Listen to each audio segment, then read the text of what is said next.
Saturday morning. I'm just here at Vancouver International Airport, rated #1 in North America. We're very proud of that. On my way to Shanghai and Beijing. Minister Farnworth will be joining me in Shanghai, and we'll be carrying on to Guangzhou. My original plan had been to do all three cities, but I've had to cut it short a little bit at the request of the federal government for some final negotiations in relation to our MOU. This will be my first time to China. China is our second largest trading partner. British Columbians have asked the government very clearly to do the work to diversify our trade relationships around the world. As a government, we've set a goal that in the next 10 years, we want to double our international trade beyond where it is right now outside of the United States. The U.S. has been historically a very good trading partner for us, but we've been too dependent on the United States. So this work is part of this work. I've also been in Japan, South Korea, Singapore, and Malaysia doing this work. And the goal is, of course, jobs and opportunity for British Columbians, stability in an unstable time.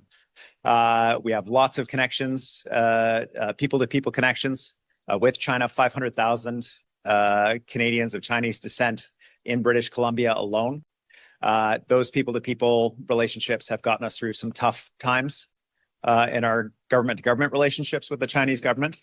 But the Prime Minister has opened the door again, and British Columbia is going to walk through and make sure we're at the table to ensure that whether it comes to timber or agricultural products or other opportunities like tourism for British Columbians, that we are making sure that we're delivering those opportunities to grow our economy here at home so that people have more money in their pockets in a time of affordability challenges.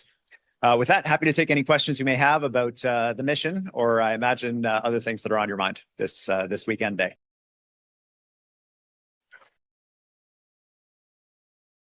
Thank you very much, Premier. There you go.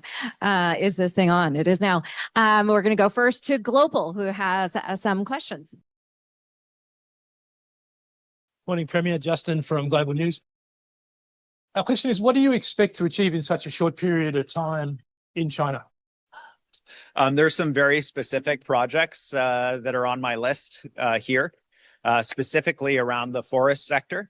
Meeting with buyers of Canadian lumber and BC lumber right now and finding ways to expand that trade, given the trade tariffs that the United States has placed on us that are really hurting the forest sector right now.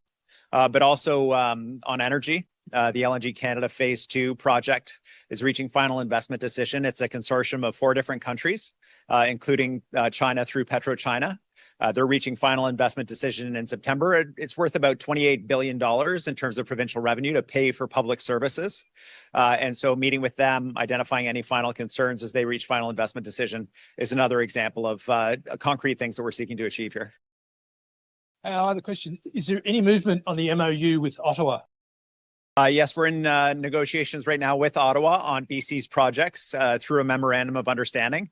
This is going to be an agreement between us and the federal government to make sure that BC gets our fair share on projects that are in the national interest, that we're treated the same way as major projects in Quebec, in Ontario, in Alberta. It's crucial for us to be given the amount of money sent to Ottawa by British Columbians, it's crucial for us to be treated in a fair way by Ottawa, and a formal written agreement is going to get us there. We are in negotiations right now. I'll be back a little early to finalize those negotiations with the goal of hopefully being able to announce a completed agreement at the beginning of July. Okay, next we will go to Fairchild. Morning, Premier. Why has your government chosen not to disclose your itinerary and meeting schedule before the trip that you mentioned there might be commercial sensitivities? Could you be more specific on that? Yeah, absolutely. We're seeking to negotiate and to deliver customers and agreements for British Columbia companies. And so when we're engaging with these companies abroad, when we're seeking customer relationships for BC companies, one of the things that we're aware of is sometimes releasing this information can give competitors in other provinces or countries an unfair advantage in understanding what we're doing. When we return, we'll provide as much information as we can about the meetings that we're having. Some of them are very public. I'll be meeting with, for example, PetroChina to talk about the LNG Canada Phase 2 project. Some of them are a little bit more sensitive. And it's that way on every trade mission. It was the same way in Korea, Singapore, Malaysia. The goal is to release as much information as possible without compromising economic relationships for either companies there or companies here. And what outcomes would make you consider this trade mission a success? Are there any agreements or investment announcement you hope to secure? Yes, there's some work happening right now in terms of in advance of the meetings that I'm going to have to seek to be able to bring home some news about progress on these things. But the really big fish that we're seeking to land is something we've been working on for a few years, which is the LNG Canada Phase 2 project. And so that project in particular is worth $28 billion to public services in British Columbia while maintaining very high environmental standards. And so it's my hope to be able to advance those conversations as they reach final investment decision, hopefully by the fall of this year. Next, we go to Ina, independent filmmaker. Hi, BC has documented cases of Chinese-linked interference in politics. What specific protocols or vetting will your delegation use to prevent any perception or reality of undue influence during meetings with Chinese officials and state-linked businesses? Yeah, thanks. Important question. You know, we have seen increasing allegations of foreign interference in Canada on behalf of a number of governments, India, the United States, China. At the same time, British Columbians need government to be reaching out and diversifying our trade relationships, as well as trying to advance our relationships with the United States to keep them at least where they are. It's an incredibly challenging balance. So for our part, in preparation for this trip, I've had briefings from both the RCMP and from CSIS to make sure that our team is fully aware of how to minimize risk and to maximize opportunities while visiting. Making sure that we're fully aware of any potential concerns that may be out there. And that is unfortunately something that we increasingly need to do in this current global environment. China is our number 2 trading partner.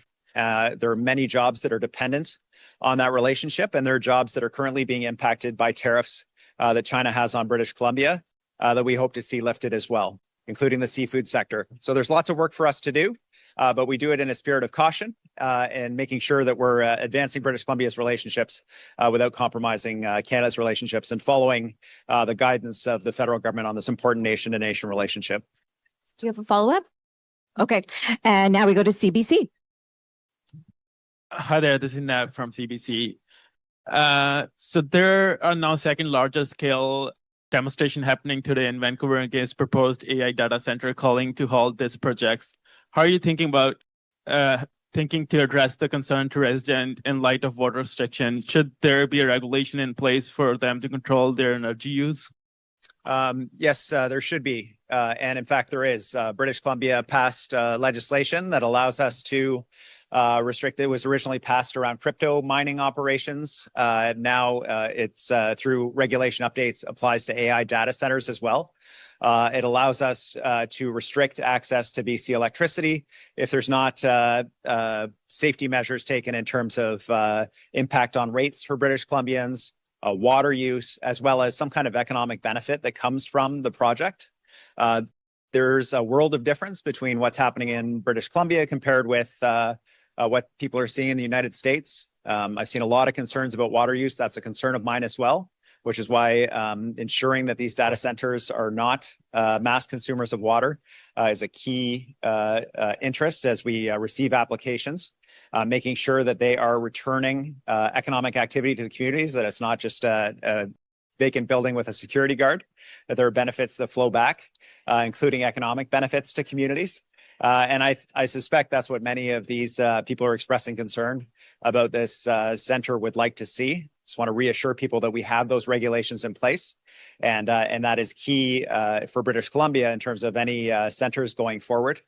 And also that British Columbia recognizes that Canada needs to have these centers in Canada, recognizing that the United States has cut off access already to Canadians to leading edge AI model, which will give Americans an advantage in terms of national security and economic development. The concern is, of course, that they would act to cut off or manage or compromise the privacy of British Columbians using data centers in the United States. So ensuring those protections for Canadians is also crucially important.